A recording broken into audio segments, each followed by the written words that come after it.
And we're back! Today we have in the studio the Red Scarlet MYSTERIUM-X cinema camera. This camera is about 13 years old and we're gonna see if it's any good in 2024. So when this camera was first introduced in 2011, it was able to record up to 5K at 12 frames per second, which in my opinion it's useless. But it could do 4K at 30 frames per second, 3K at 48 frames per second, and 2K at 60 frames per second. So at the time, it was revolutionary.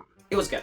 But why am I reviewing a 13-year-old cinema camera in 2024? When this camera was first introduced, it had a price tag of $15,000 up to $30,000. So that's why I'm making a video. Because you can pick up these cameras today for way cheaper than that. You can probably get a working setup for about $2,000, $2,100. But why would I pick up this old camera? Well, the reason why comes down to the red sensor. If you know anything about red, you know that the sensor and the image quality that the cameras can produce are outstanding. And this one is not the exception. Even though it's 13 years old, this camera produces amazing images. This camera shoots on red mags or mini mags, and they're not cheap or small.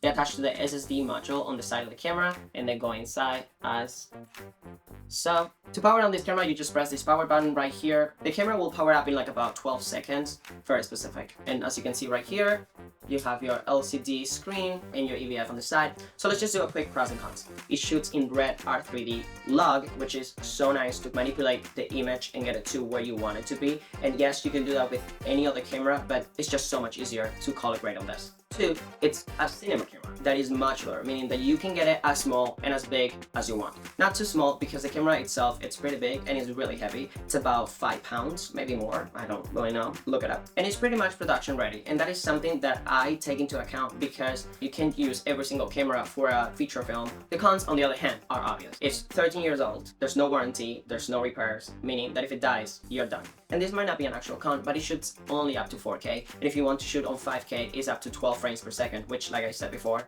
it's useless unless you want to take a photo. So that's what I think about the Red Scarlet. Yes, it's an amazing camera for a 13-year-old sensor. And that's all for this video. If you want to know anything else, please leave your question down below in the comments or watch another video.